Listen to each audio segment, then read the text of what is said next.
I hope that you can have a glance of over 200 people who are sitting here just to honor you. Good Lord. Good Lord. Yes, the Lord is good. And the name of the book is actually bringing it up to a spiritual level, both the wing and the spirit, and the prayer. Yes. What was the question? Is this really happening? Well, it's unbelievable.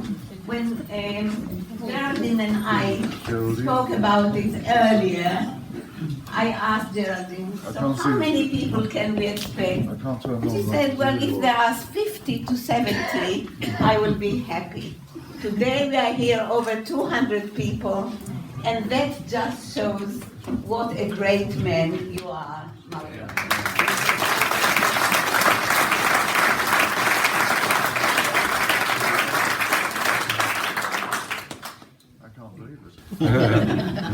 I hope you are hearing those comments. I can't believe it, it's unbelievable, good Lord, all those comments come quietly, but here. Okay, I am absolutely thrilled, emotional, and very happy for the privilege I was given to share with you an evening with a great man. I asked somebody, I can't see the person that I asked, he said something about great people, important people. And I said, what do you mean by important people? And he said, there are two kinds. Those who think they are important and those who don't. And Malcolm is just the man who is important but never thinks about it. I'm here actually wearing two hats, and let me share it with you. The first one is my admiration of Malcolm as a person with humility who he could have sat in his barrister chambers, head of chambers, and think that this is fulfillment of life. Not Malcolm. He felt that the individual has a role, that a person, every individual, each one of us has got something to say, something to do, and we just have to find the root in ourselves, where we are going and how we can influence and have an impact on other people. And that is just by his modest giving. The other hat that I'm wearing with you tonight is my family hat. But before that, I wanted to say that I just have come back from Israel. And the situation there is bad. But what unites us, what is amazing there, is the spirit, the ruach, the unity amongst individual, among community, religious, non-religious, orthodox, liberal, reform, it doesn't matter. We are all part of the same legacy. We all have the same destiny. We all have the same past. And Malcolm is just that. He understood that to be together, small communities all over the world would not be together with us, with the spine, if Malcolm, and I have to say that for me it's a memorial for Rosalie, his wife, and a tribute for him, because behind every man stands a woman, and behind Malcolm stood a very, very, very special woman, Rosalie.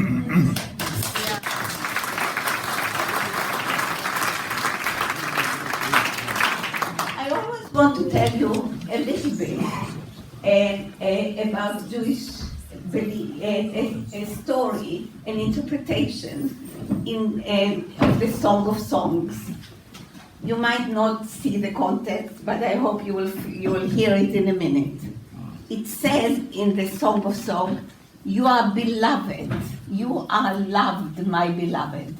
Your eyes are like doves." Beloved is the people of Israel. But why dove? Because they say that a dove doesn't fly too far from the nest. It always keeps an eye contact with the nest.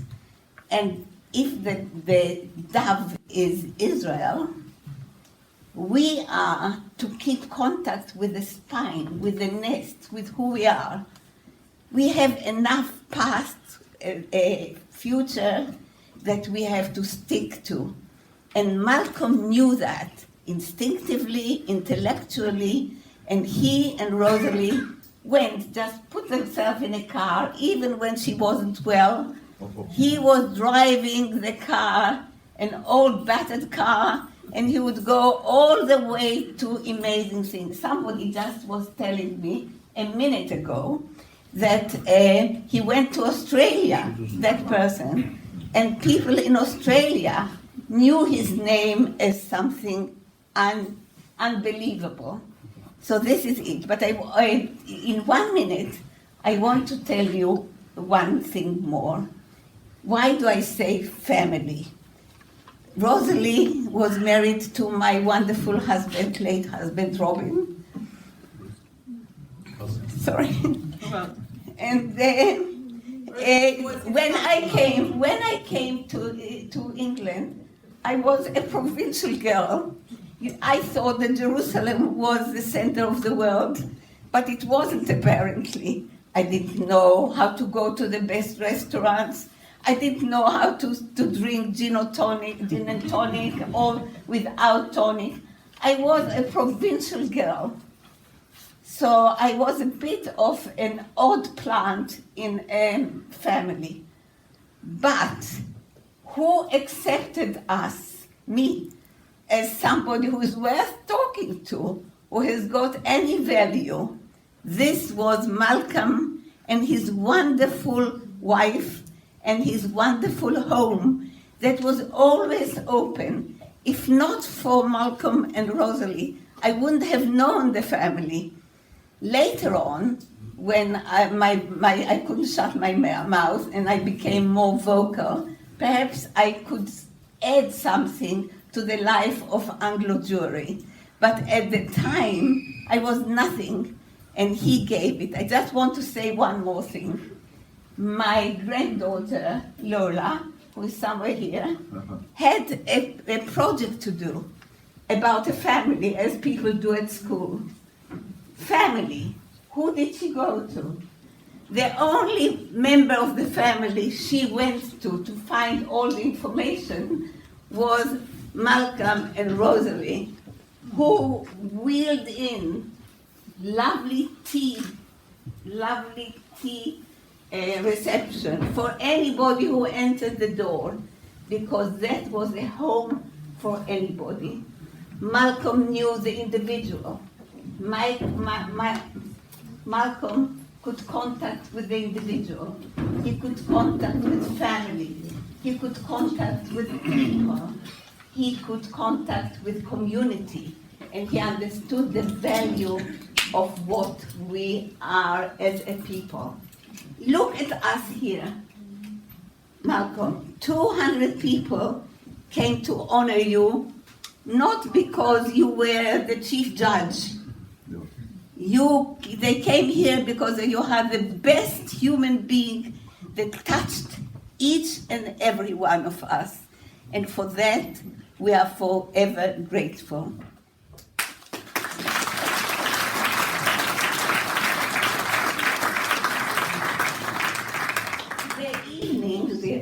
Late afternoon evening program is going to be as such: a deputy judge and a member of a board of deputies representing Singers Hill Synagogue in Birmingham. Colin has written 2 books during his retirement: divided we stand, that the Spiro Arc has the privilege to launch, and the next one is In My Mind. In My Time, sorry. Forgive me. Colin, please.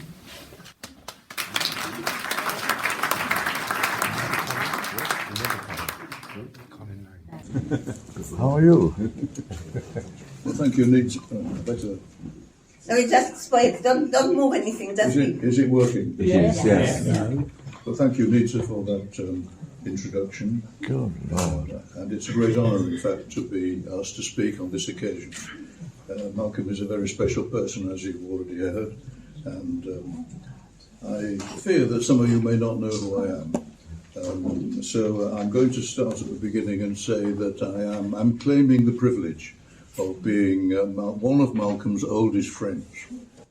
It may be difficult for you to imagine that a long time ago, Malcolm and I were children. Can you speak up, please? We were children.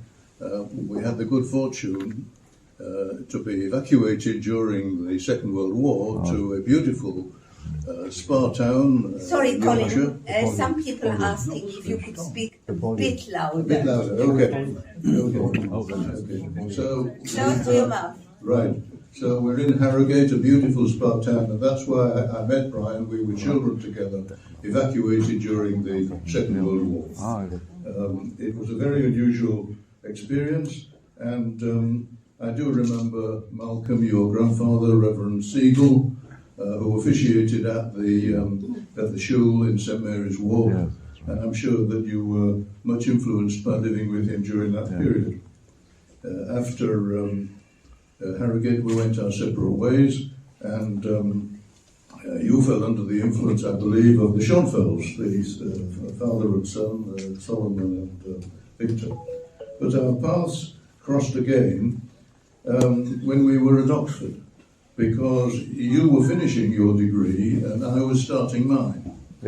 So we were there at roughly the same time. And I know that you threw yourself into the life of Oxford. In fact, I suspect that Oxford has been the love of your life.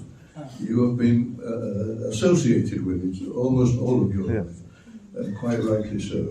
You'll remember the shul at Richmond Road. In our day, it was dilapidated and decrepit, with its Victorian scullery where we had to try and make food.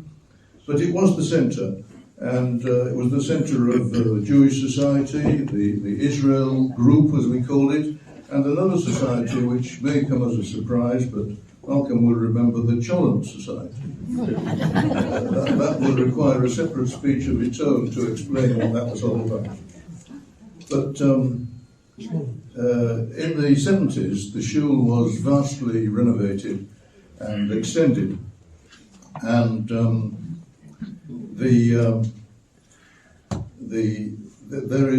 Malcolm was asked to be the honorary rabbi of the new congregation, and that congregation in Oxford is quite unique in many ways because it has a kind of open-minded coexistence among the various strands of Judaism, and this is something which Malcolm fostered. He believed in coexistence, and I will refer to that again a little later.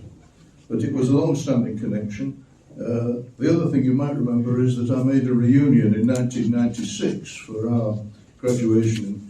We had over 100 people there, and you were the guest of honour. After Oxford, we have the awkward problem of national service, what to do about it. Well, Malcolm had the rather clever idea of offering himself as a chaplain to the RAF, as it happens. And I still remember how you visited Gaydon. I don't know whether you remember it. It was the home of the V bombers. And you came to Gaydon to visit one airman. One RAF soldier was on that, Jewish soldier was on that. And you came into the part of Warwickshire to visit this one soldier. As it happened, I knew him.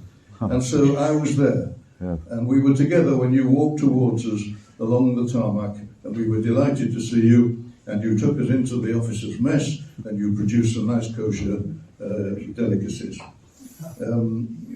You organised moral leadership courses which enabled Jewish in the military to have not only a break from their awful duties, but to be reminded of their Jewish heritage. You remained in the chaplain service and achieved a very high level. So much so that I'm not sure whether to address you as Colonel Weisman or even General Weisman.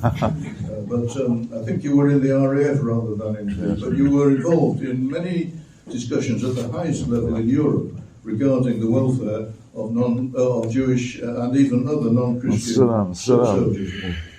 After that, we come to the we both went into the legal profession. You were almost immediately recognised. You became a recorder.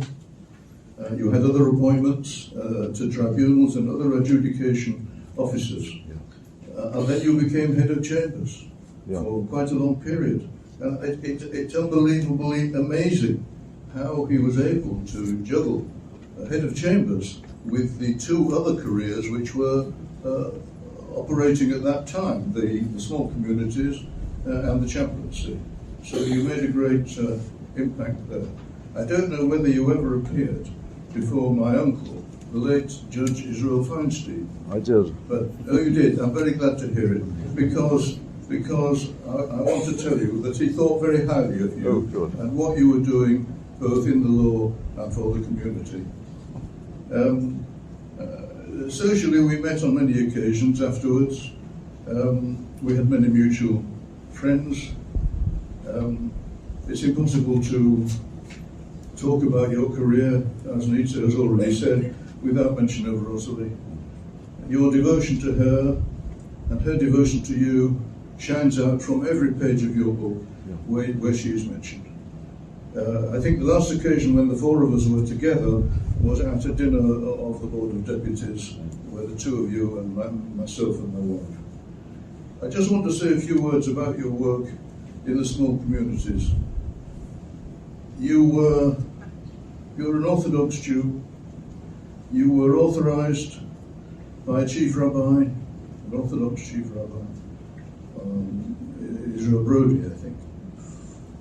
But when you got to your parishioners, you found that many of them never went into a synagogue before, couldn't even perhaps read Hebrew, didn't know what was going on if a normal service was produced.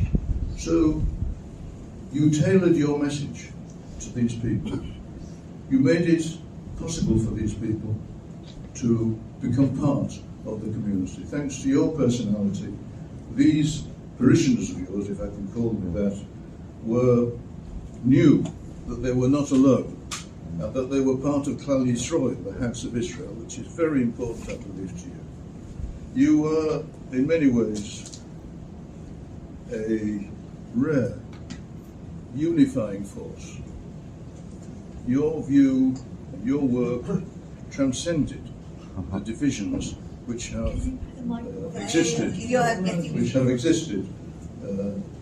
in Anglo Jewry during our lifetime, and you deserve great credit for that. Someone wants to ask the question, is there Jewish life beyond Watford? Well, obviously there is, and we owe it to Malcolm that this has continued. The small communities are very important, and although Ed Horwich is continuing, he's taken up the baton, he is not in your league, and this work needs to be organised on a nationally funded basis. I've read your book, Malcolm. You tell an astonishing story of an astonishing life. You deserve all the good things that people are going to say about you. I wish your book every success. Colin. Thank you very much. May I introduce the second speaker, Stephen Griffiths.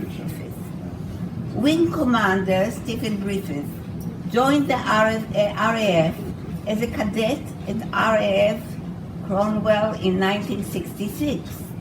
He trained as a pilot and pursued a successful career as a flying instructor, operational captain, and display pilot on the Vulcan bomber.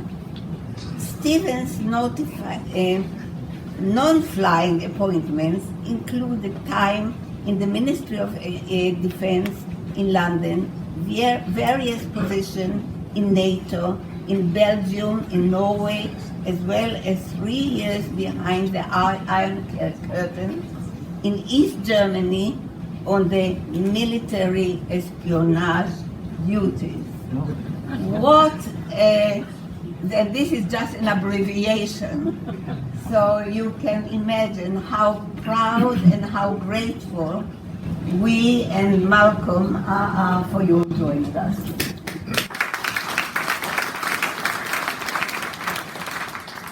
Thank you very much indeed. For me, it all began with a telephone call. Hello, my name is Malcolm Weisman. You don't know me, but I'm the senior Jewish chaplain to HM Forces, and I think you're Jewish.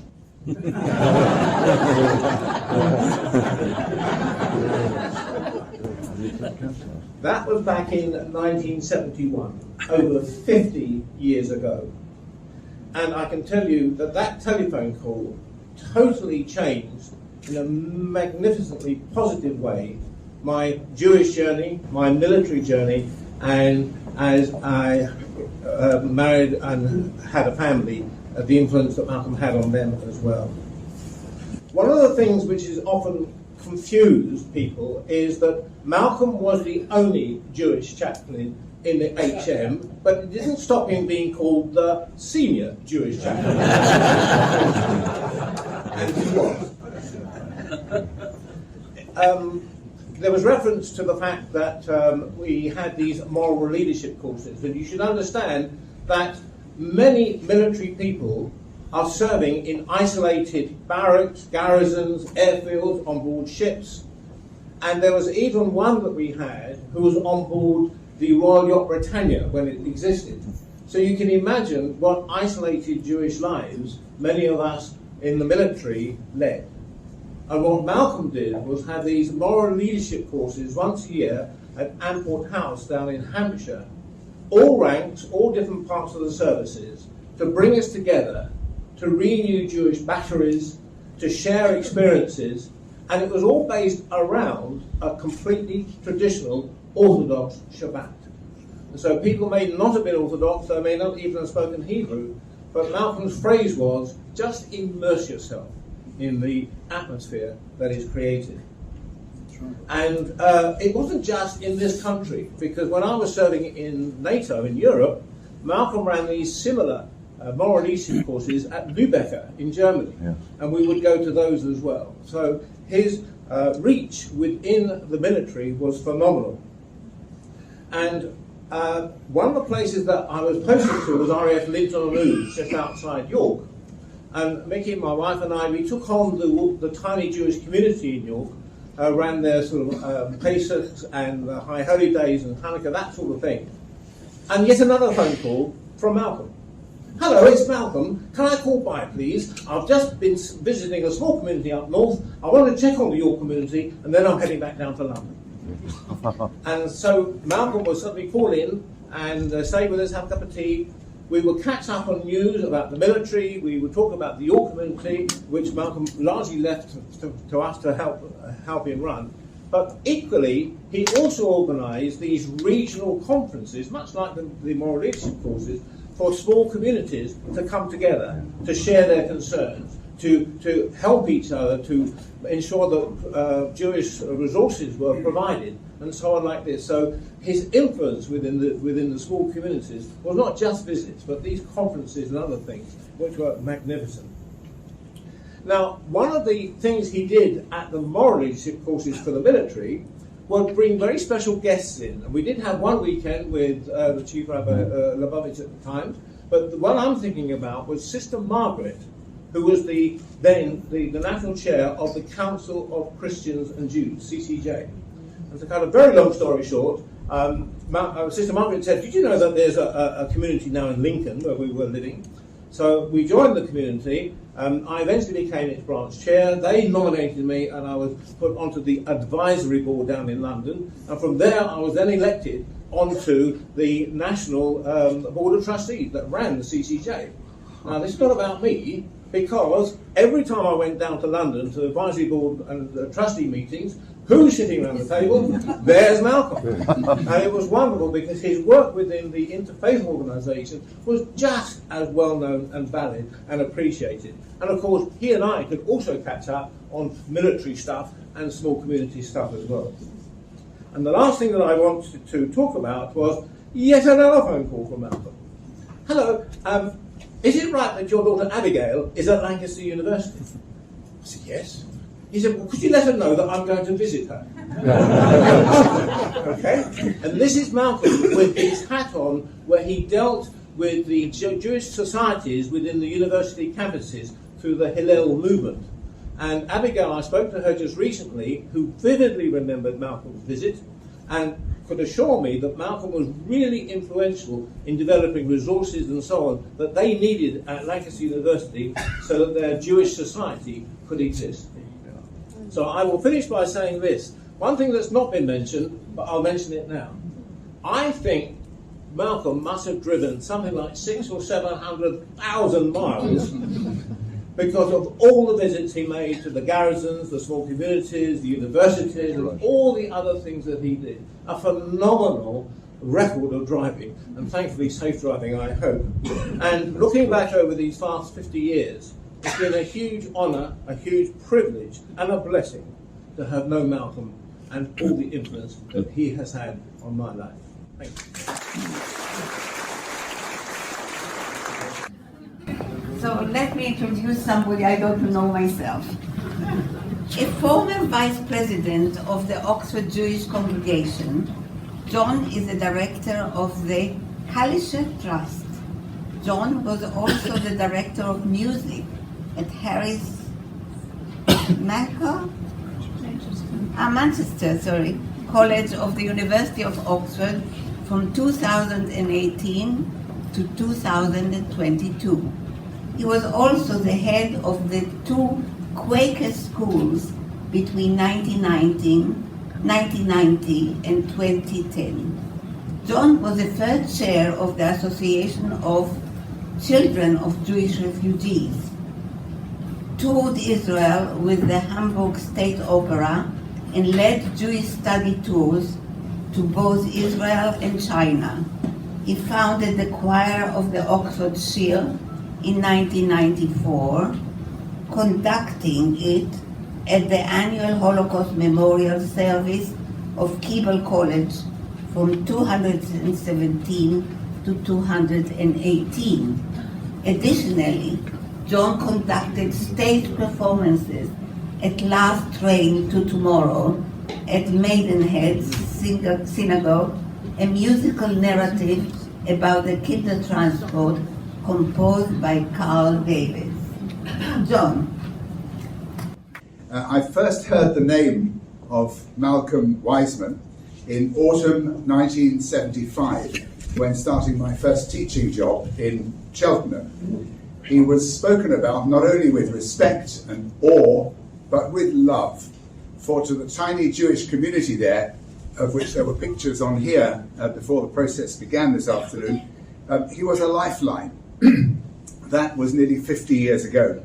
Since then, we have all come to recognize that he was that lifeline to innumerable other small communities too.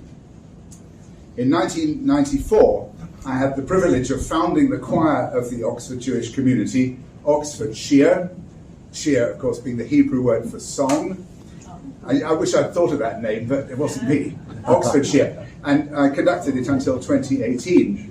During that time, the choir sang at well over 100 events, including services, concerts, simchas, and other occasions in Oxford, Paris, further afield. One of our first away gigs was, in fact, to perform at the beautiful Victorian Synagogue in Cheltenham. You'll have seen it earlier. Once Malcolm heard about the choir, he was quietly but constantly encouraging, feeling that Oxford certainly should have a Jewish choir. That encouragement took more practical form when he arranged for us to sing in Gloucester Cathedral in 2001 at a service of reconciliation. The bishop gave a long sermon explaining that the church was in the confusing state of deciding that the Jews probably didn't kill Jesus after all. Malcolm then took to the pulpit and started off by saying that for millennia the church had denied that Jesus was a Jew. And indeed, if he was to be reincarnated today, he would not go off looking for a church, but instead would seek out the nearest synagogue to say Ma'ariv. In 2007, Malcolm and the then chaplain of Keble College, Oxford, Reverend Alan Shin, decided it was high time that a proper service should take place in the city to mark Holocaust Memorial Day. They both felt that such an event in an Oxford College chapel would have to include a Jewish choir, as well as the chapel choir. Oxfordshire was invited, and so the profoundly moving annual service was born, now a significant event in Oxford University's calendar. One of Oxfordshire's greatest occasions was in 2013, when we were able to host a celebration at the synagogue to mark the 50th anniversary of Malcolm's appointment as Minister for Small Communities, or as Malcolm put it with characteristic and indefatigable vision, my first 50 years. The Israeli ambassador came, along with many other VIPs and dignitaries. Malcolm's son, Brian, arranged a viewing of an episode from the TV series Bergerac, in which Malcolm had taken part, leading a Shabbat service in Jersey. But he would. A gigantic cake was presented to Malcolm and Rosalie with a miniature model of his beloved Rover 75, including its number plate. Representatives of his small communities came from all around the country, and the choir performed a song specially written for Malcolm for the occasion, including reference to no less than 54 of those Jewish communities whose very survival owes so much to Malcolm. I think, in fact, there are 75 or thereabouts, but 54 were included in the song because they'd all either turned up or sent special messages for you. It is a source of immense pride to the choir, Oxfordshire, that Malcolm generously agreed to become its patron many years ago, adding to the long list of commitments and responsibilities that would have daunted or defeated anyone else. You even found time to come to the choir's own 20th anniversary party in 2015 on your way from one end of the country to another. As Malcolm himself has more than once observed, it has always been a sadness to me that mainstream Jewry does not appreciate that you can have a positive Jewish life in a small community with only 10 people. I shall keep going until I drop. Dear Malcolm, on behalf of all those who have sung with Oxfordshire or heard the choir over the years, thank you. May this book of your life and times inspire its readers for many years to come. Keep going. And as for dropping, don't even think about it. It is Geraldine who is sitting on my side, and I'm sure that every one of you knows her great contribution to the community, to every project that she's taking. She has no hurdles, she just does it. And without hesitation, without difficulty.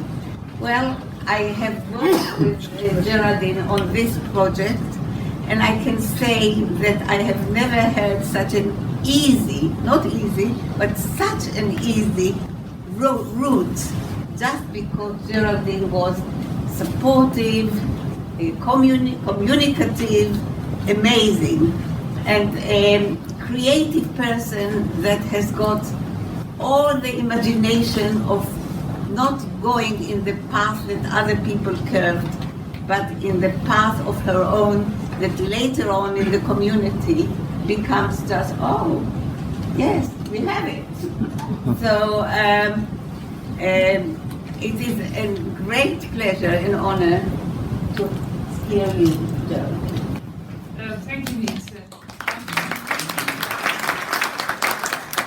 I'm not going to say anything myself because we hear from Malcolm. So many people have asked him, to talk about to write the story of his life. and he's done it. So you can read it all, it's all in the book, and I'm sure you'd like to. I'm representing here the chief rabbi, Ephraim Nervous, who sent his good wishes, Malcolm. He's sorry he can't be with you.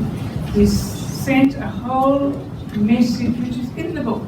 You can read his whole message. I'm going to just read what he said at the end, which I'm sure you agree with. He said, few people can claim to have had the impact on Jewish life in regional communities than Reverend Weisman has had.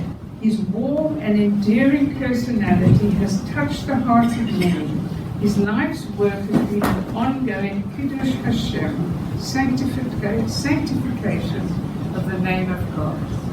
And that's from Chief Rabbi Nervous, who would have liked to be here, but is really pleased, and his whole message is in the book.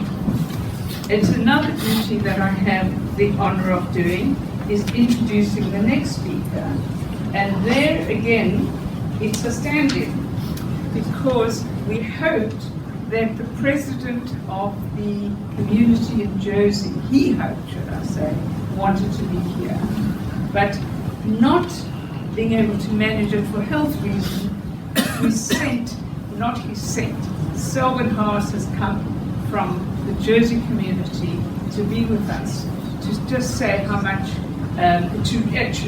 to read what Stephen Regal said. So Selwyn Haas, like me, was born in Kimberley in South Africa, and he grew up in Cape Town, but then spent some time in London, and now has lived for the last 28 years in Jersey. So he knows Malcolm well, has been a great supporter of Malcolm and a supporter of the project, and I'm delighted to introduce you to Selwyn Haas from Jersey.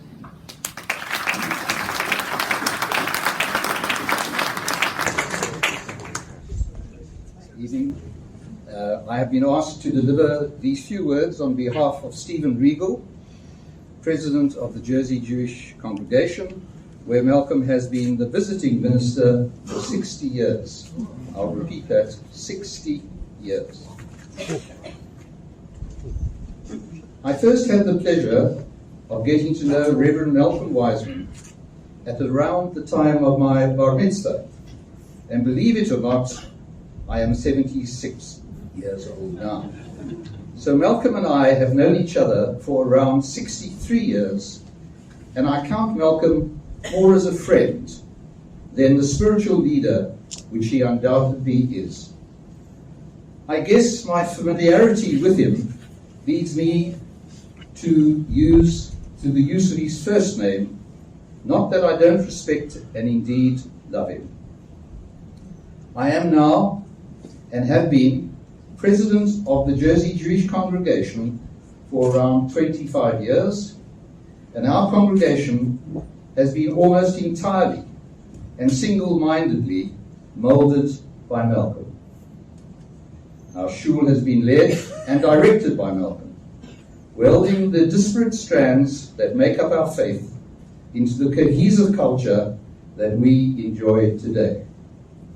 For anyone who has occupied any position of leadership within any Jewish organization, one knows how difficult, no, almost impossible this task is. Malcolm, as well as being a spiritual leader, is the consummate diplomat. Malcolm has occupied the role of our religious leader with aplomb and dignity, and in doing so has won the love, admiration, and respect of all. The Jersey Jewish Congregation epitomizes the form of synagogue format that is Malcolm: inclusive rather than exclusive, formal when necessary, informal when required, conventional at all times, but accepting of the less than conventional in order to avoid schism. A lesson for all to attempt to emulate. Malcolm is the reason that the Jersey shul is my shul. I walk in, and Malcolm, by his leadership, has conferred ownership upon me. That is the very essence of a true leader. I am so sorry that I am not able to join with everyone today in order to be part of this very special celebration.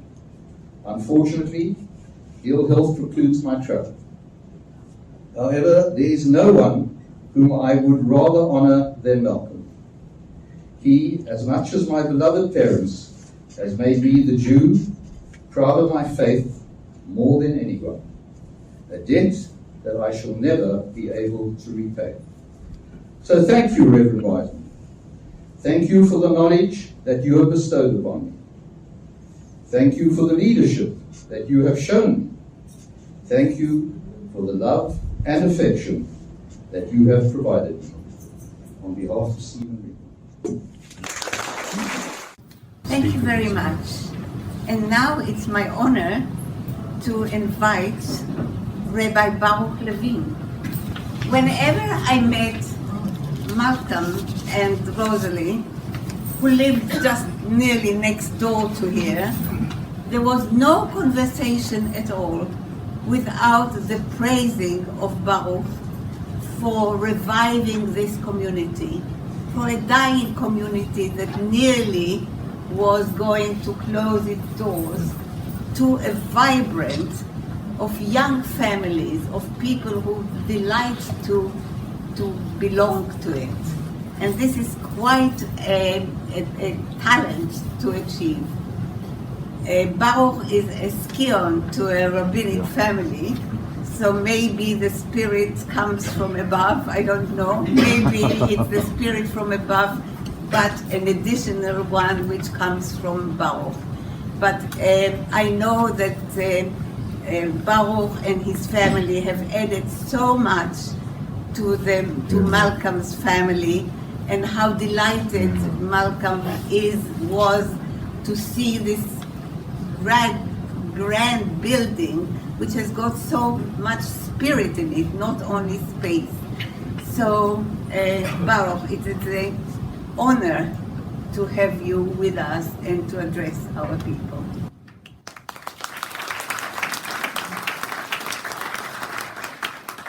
I'm humbled by your introduction. Malcolm, welcome home. It's been a while since you were last here, spending your time these days as you do at Sage, where we've had a chance to meet and chat. But it is a great honor to have you call this place your spiritual home, because you are a source of connection, of meaning, and of Jewish identity, reaching outwards to so many. But each of us needs a home we call our own. And we are proud and honored that this is the place that you choose to call yours.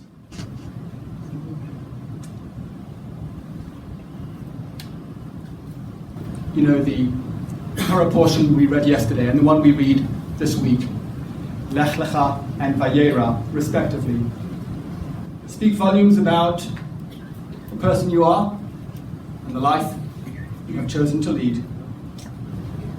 Because like Abraham who came before you, Lech Lecha, you have embarked on a journey of many, many miles, several 100,000 as we heard before, doggedly, relentlessly, unstintingly, and tirelessly giving of yourself together with Rosalie of blessed memory, to inspire, to guide, and to lead. And you have done so in a fashion that has recognized the power and the significance of the individual, which leads us to an episode in Parashat Vayera, where famously God is about to destroy the cities of Sodom and Gomorrah, 5 cities in total. And Abraham goes toe-to-toe with God, bargaining for him to save these cities. And he says, God, how about if there are 50 people spread across the 5 cities? Will you save them then? The rationale being, 50, 10 per city. Just 1 million. And the negotiation continues to the point where it transpires that there aren't as many as 50 righteous people spread across the 5 cities. And ultimately, Abraham turns to God and says, but what about if there are just 10? Turns out there aren't. Abraham says, how about 9? And we'll count you 2, God, to make it 10.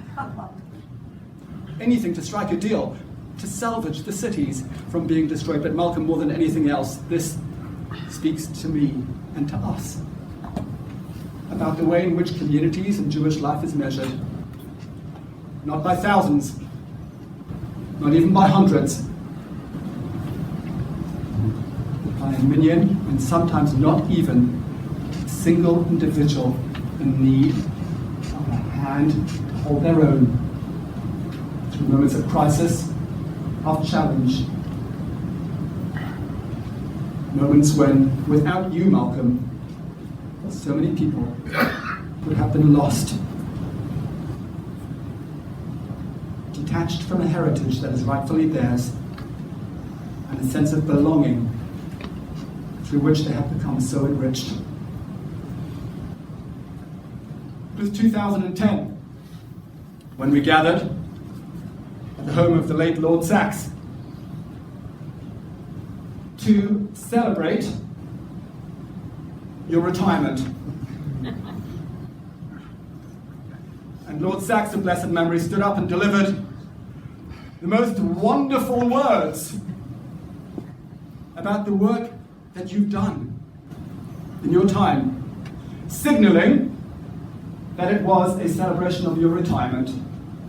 And Malcolm, when he finished, characteristically you stood up, you turned to the gathered crowd and you said, thank you, Chief Rabbi Lord Sachs, but I have no intention whatsoever of retiring. Never a truer word spoken. To the point where, Malcolm, you'll forgive me for sharing this, I hope, but even pre-Rosh Hashanah, when we chatted at Sage, a week or 10 days before the onset of the festival, and you turned to me and you said, you know, I've got to be in Jersey for Rosh Hashanah. Not sure how they'll manage without me. Notwithstanding that at the time you weren't able to rise from your chair on your own because you were feeling unwell at the time. And I remember watching the way in which you were helped up and thinking to myself, my goodness me, how incredibly inspiring that even though the man's body won't take him there, in his head and in his heart, he's still there. And that is what it means, never to retire, never to relinquish, never to walk away from, but always to aspire to continue to give and to share. And for all those many miles that you've driven, I remember an occasion when we drove back late one night from a rabbinic conference. I was planning to come back by train. You said to me, I'll give you a ride. I accepted. And it was an experience. Because we got to the T-junction at the end of the road as we drove out of the hotel. And you turned the GPS on. And the voice came over the GPS and said, turn left. And Malcolm said, no, I won't turn left. I'm turning right. You don't know what you're talking about. And I thought to myself, this promises to be an interesting journey home. 7 hours later, we arrived back in London. Malcolm, to continued journeys, in good spirit and good health. Today is not about you needing to say anything. It's about us celebrating who you are, what you've given, and the debt of gratitude that we owe to you, each of us and all of us. Please God, for 120 plus that. Mazel tov.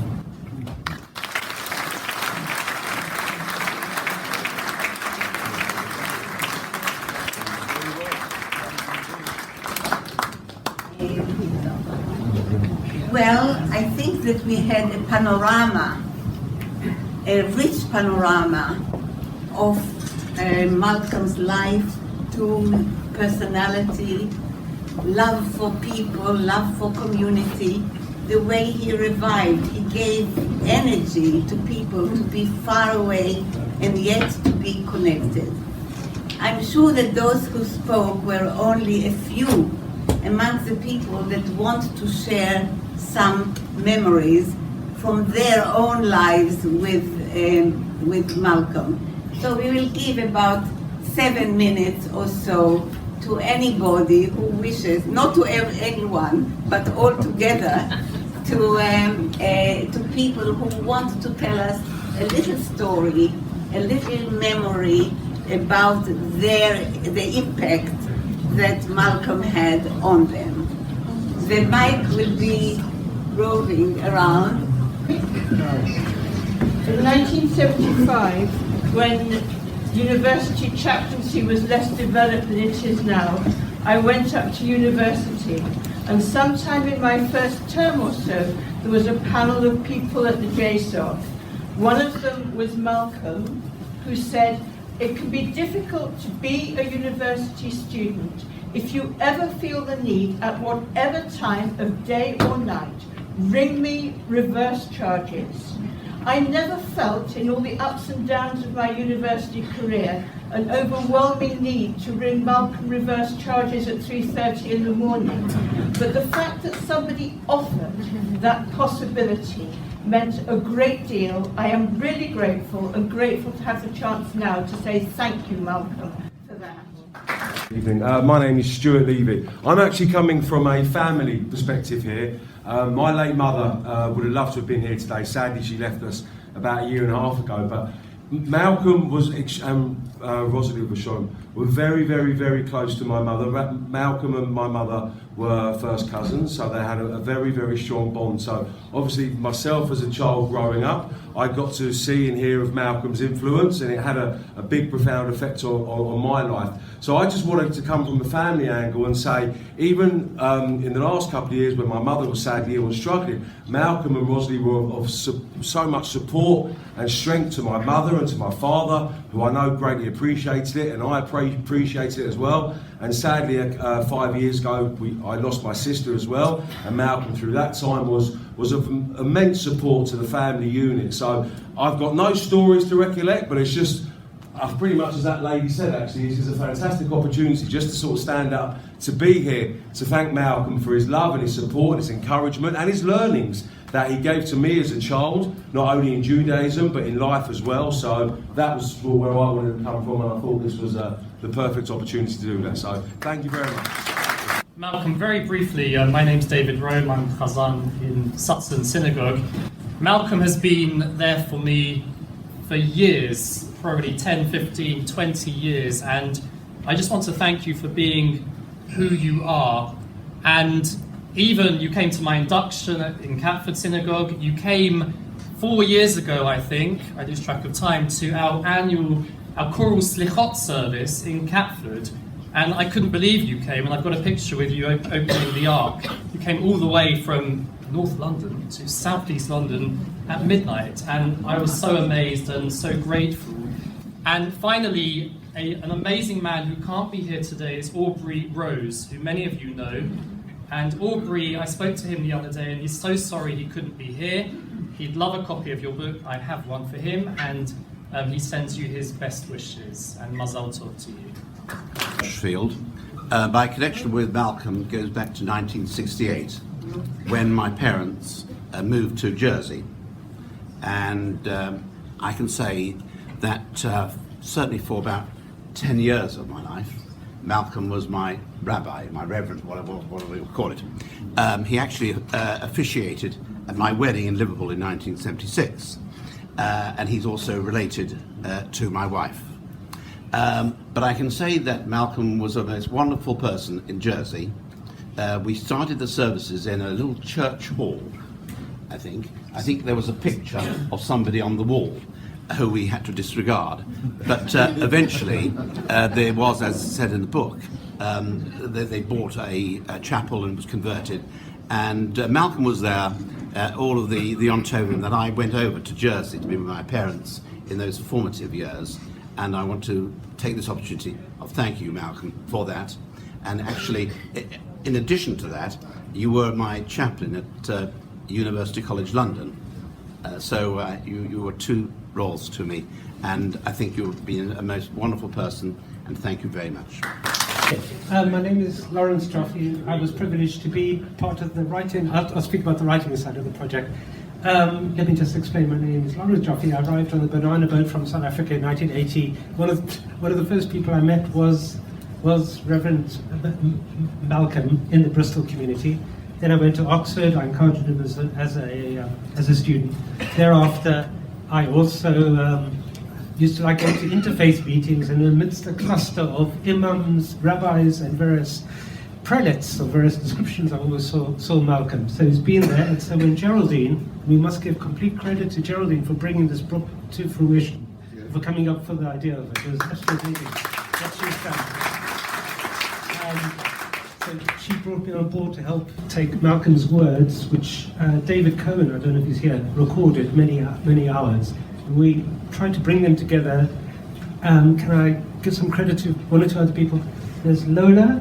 There, in the back is one of the transcribers, Sue, here, also helped bring it together as a great editor.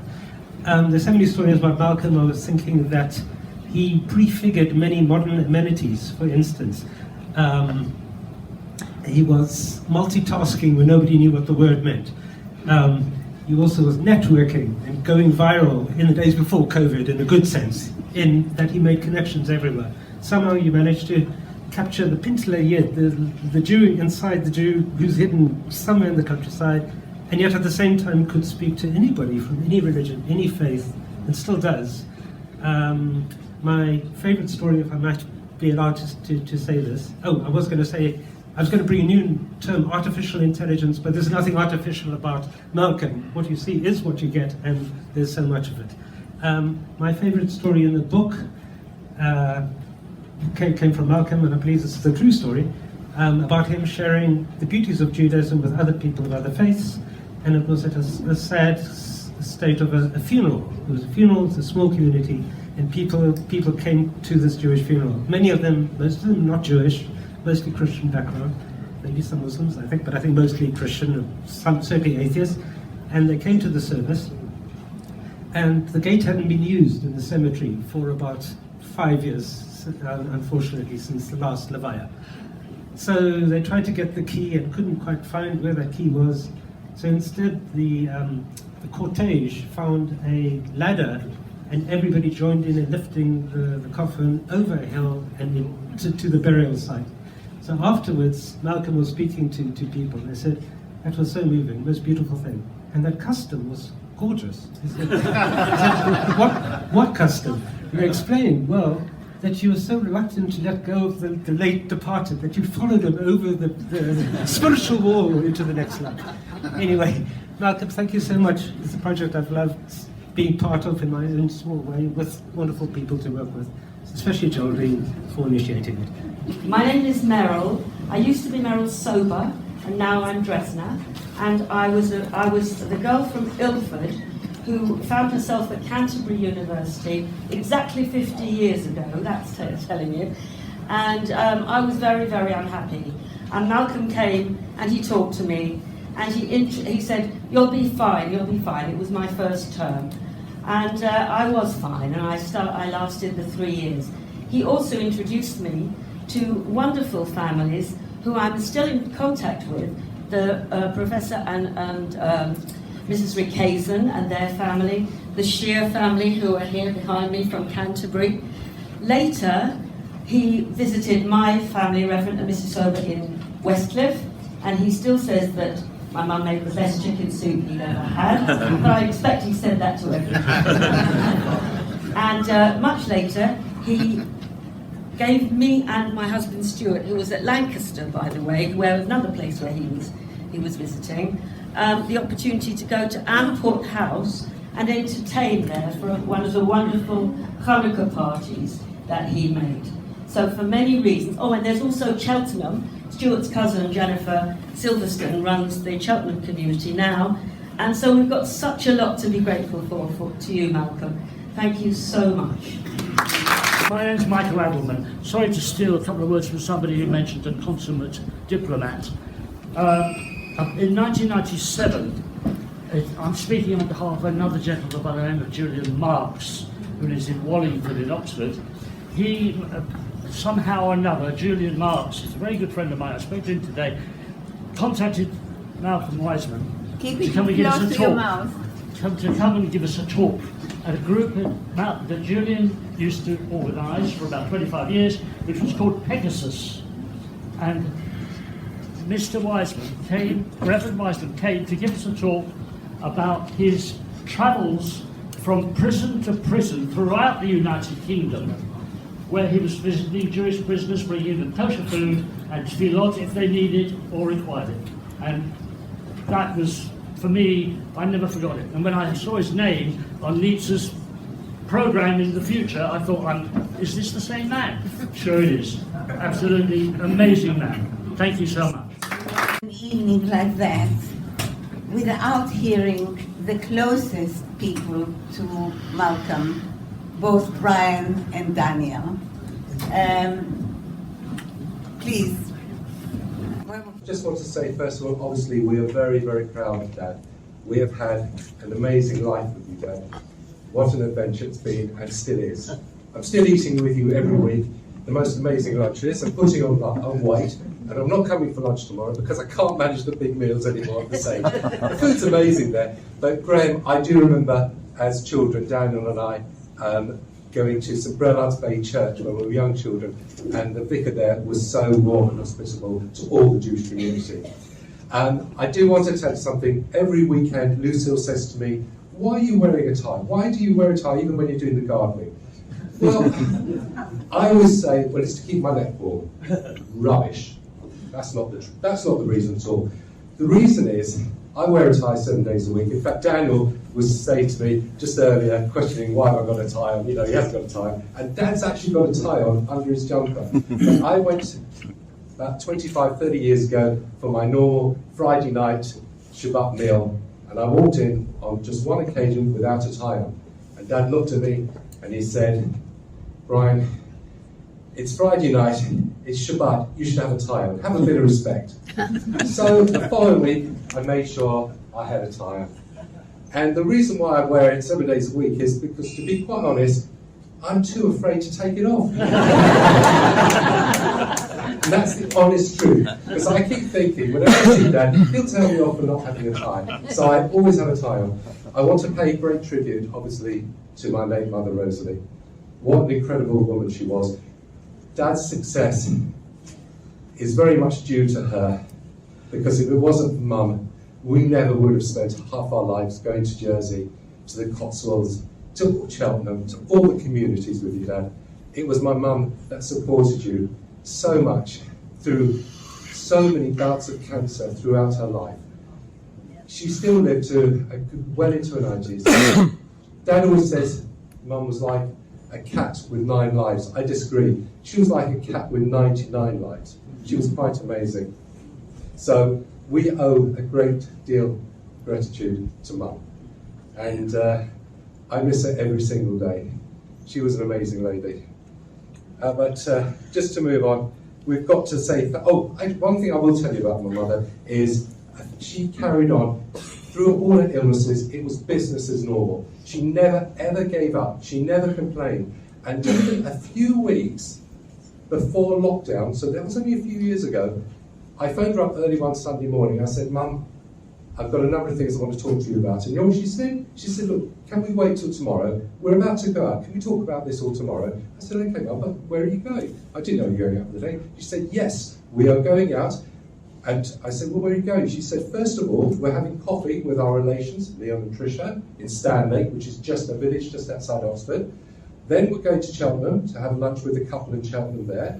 Then we're going to have tea with our friend Juanita over in South Gloucestershire. And then we're having dinner, I think, with Brian and Esther on our way back." So I just said to Mum, I said, "Surely it's going to be a bit too much for you. That's crazy." You know, and she said to me, in fact, yeah, what she said to me was,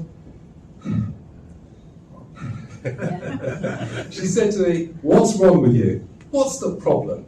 And I said, well, it's a long day. She said, it's easy. Dad's driving, I'm sitting in the car. I don't know what you're worrying about.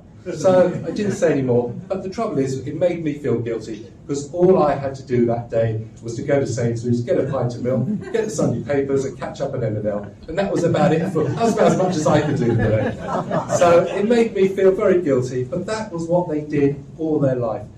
They did these mega days. And in fact, Dad, about 8 years ago, so not such a long time ago, drove all the way back from Aberdeen in one day with Mum, stopping, I think Dad was it only once for petrol? You did it, what, 8 hours or something? Aberdeen to London. After, they had a weekend there for a family reunion. I mean, it's incredible. I don't think I could ever do that. So amazing. I do want to thank a great thank you to Geraldine Auerbach. Because Geraldine, I think you said it about 10 years ago you started with the idea of this book. I think it was 15 years ago. She has been amazing. Daniel and I have worked closely together, with Geraldine for the last 2 years to get the pictures, to get the text right for the book. We've helped as much as we can. I was reluctant to let a lot of the photographs out of my sight because they were invaluable family photographs. But I spent a day with Geraldine, getting the pictures scanned, having lunch with her, her wonderful husband Ronnie. It was an experience to learn what's involved in producing a book. It was quite incredible.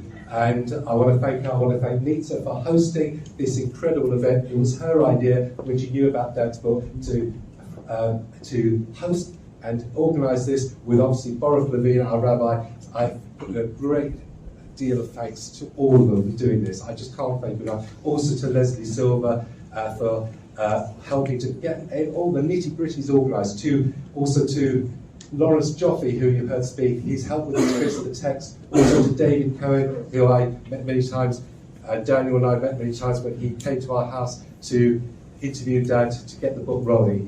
They've all been amazing. So we are so grateful. Now, my brother will give a vote of thanks, obviously, to all the speakers.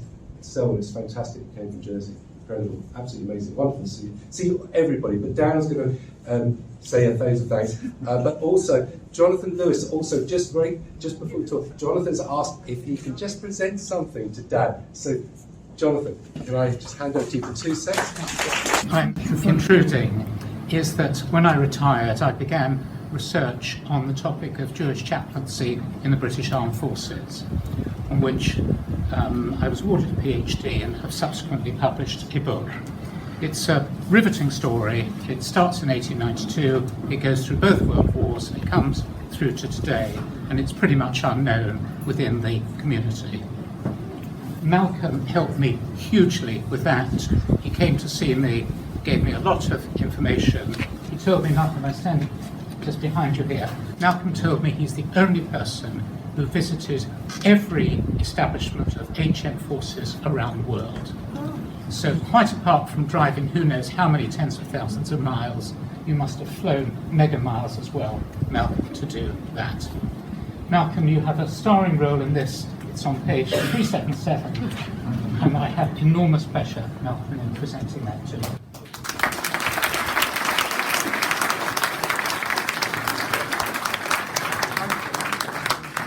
Thanks very much, Jonathan. That's brilliant. I'm going to hand over to my brother, Daniel. Thanks very much, Jonathan. That's brilliant. I'm going to hand over to my brother, Daniel.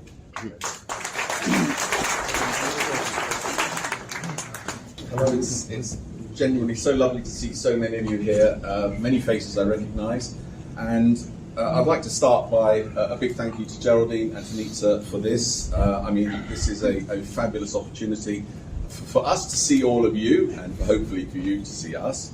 I'd like to thank Colin Lang and Wing Commander Griffiths. I have to say Wing Commander because I feel like it's salute. Quite right to John Dunstan and to Selwyn Haas for coming here and speaking on behalf of Stephen.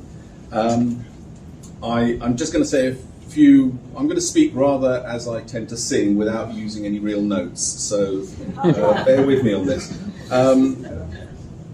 The breadth of Dad's experience of the meeting, of the people he's influenced, was brought home to me actually yesterday at lunchtime. My wife and I were visiting some friends. We were invited over for lunch. I'm sitting next to a gentleman I'd never met before, about my age. We're chatting, and he says to me, "Oh, you know, what's your name?" I go, "Daniel Weisman." He goes, "Oh, any relation to Malcolm Weisman?" Here we go. Yes. Why does he owe you money? You know, this sort of thing. And it's like, no. I mean, I was at Oxford, I don't know, 40 years ago, and he was a chaplain. He came to see me, and I remember him. Blah, blah, blah. This guy has gone on. He's got an extensive career. He's moved on. He's 40 years on, and he's still saying that he remembers meeting my dad and that the influence he had on him there. And this is just someone I'm sitting randomly next to at lunch who I've never seen before. And this happens a lot. But to counterpoint this sort of hagiography that we've gone through today, I'm going to say, from a personal level, that to be fair, with all of these hundreds of thousands of miles on the road, in the air, Dad was a bit of an absent father. I mean, by the very nature of his work, he was a little bit absent. I'm going to say, and I apologise for saying it, that I don't remember him ever sitting down and helping with my homework. However, my late mother, fabulous at homework. There is a mention in the book as a story, and he keeps reminding me of it now, and I think it's come back to him in his later years, of how when I was about 4 or 5 years old, I accompanied him to his office in Russell Square, I think it was, and he wanted to go visit the post office in Euston Road, and he takes me in there and he plops me on the table by the side where all the forms are, and he goes to the counter and he buys some stamps and sends some letters and what have you, and walks out, and he disappears halfway down the Euston Road before, to his own telling, suddenly thinking, I'm sure I've left something behind. He goes back and finds me still sitting with my leg, sitting on the table with my legs dangling there, happy as Larry. I didn't know any better, but he's still reminded that. So that was 56 years ago, and still plaguing him slightly. Which is good. And there was another occasion when, and I remember at Auerbach House, when my wife and I had been asked to go along to help run a children's group to look after the children there. And I think I was unwell and I wasn't able to attend. And I listened to the phone call that my father made to Auerbach House saying that his daughter-in-law's husband was unable to attend.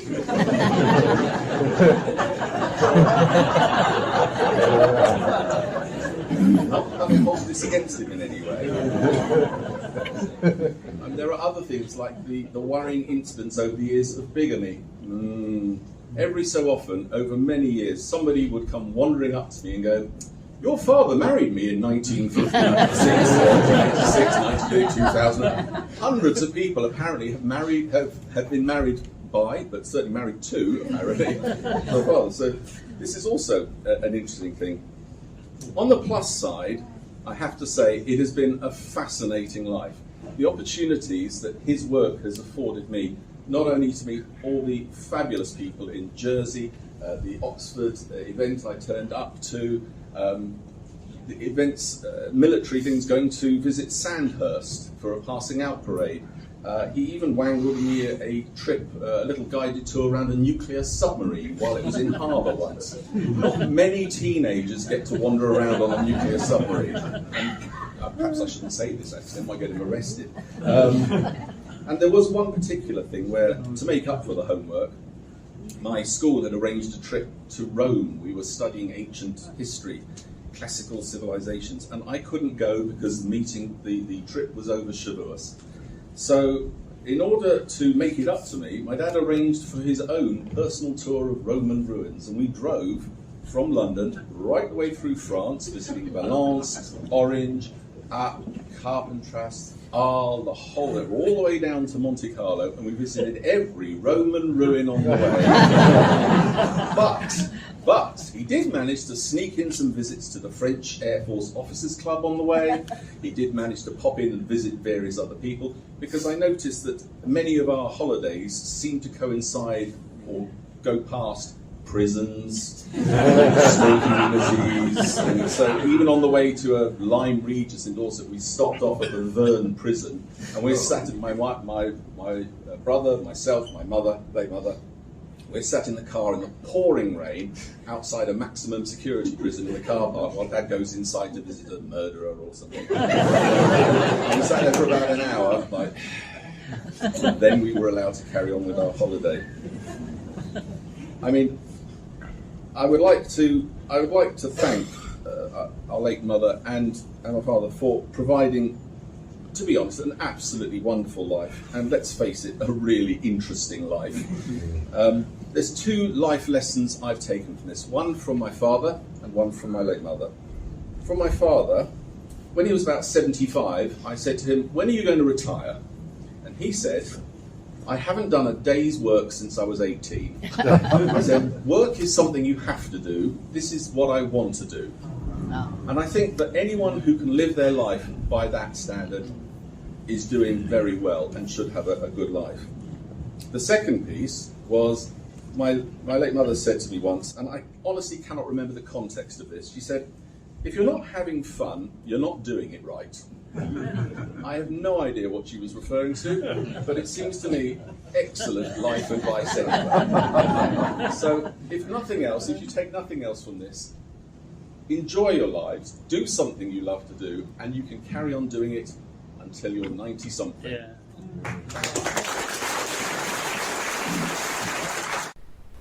Dear friends, seeing this wonderful audience of 200 people and hearing the love and admiration that is pouring from each speaker's lips makes me realize even more than ever how important it was to persevere so that Malcolm Weisman could tell his unique and special story. It's been a long gestation from even before 2015 when I at last found David Cohen, an oral historian who knew Malcolm and was willing to interview him. They spent 100 happy hours together. I want to thank several people who are here in this room who helped to make this book happen. Lola Magica Dunmi transcribed all those interviews, and Lawrence Joffe helped Malcolm to turn those conversations into chapters in the book. Also here is Sue Garfield, the publisher's editor, who pulled out all the stops to help us get all the words and pictures right. Malcolm's and my thanks go to her and to everyone, including Malcolm's sons Daniel and Brian, who played such a good part in bringing this book to fruition. And we're really happy that Malcolm is here with us tonight to see how much he is loved and valued. It's been a wonderful launch event, inspired and managed by Nitza Spiro in her inimitable and charming manner. Nitza, thank you, and you and I give our thanks to Rabbi Baruch Levin and the administrator Leslie Silver of this Brondesbury Park Synagogue for helping us in every way. We hope that all of you will enjoy reading A Wing and a Prayer, Malcolm's perspective on Jewish life in Britain in his time. The story which we're so happy to launch today, 29th of October, 2023. I know that I have been inspired, although I knew so much about Malcolm, but every story ends up to the puzzle of getting more and more understanding of the different layers. It's like archaeological dig. You get more and more and more, and you never get to the bottom. I feel that to end this feeling, I feel that there is an air of unity which you bring with you, Malcolm. And I think that thinking about Israel today and the unity of the people in Israel, which keeps the whole state moving, and of us, diaspora Jew, whoever we are, and not necessarily Jews, because there are a lot of non-Jewish people around us. So I think that the best thing that we can think of is wish Malcolm 220 or perhaps even longer. I noticed you, and I just wondered if you want to say 2 words to all of us. Thank you very much for all you're doing. Yeah, I know. If you haven't heard, he hasn't given up yet. And I hope that there will be many, many years on that you will not give up.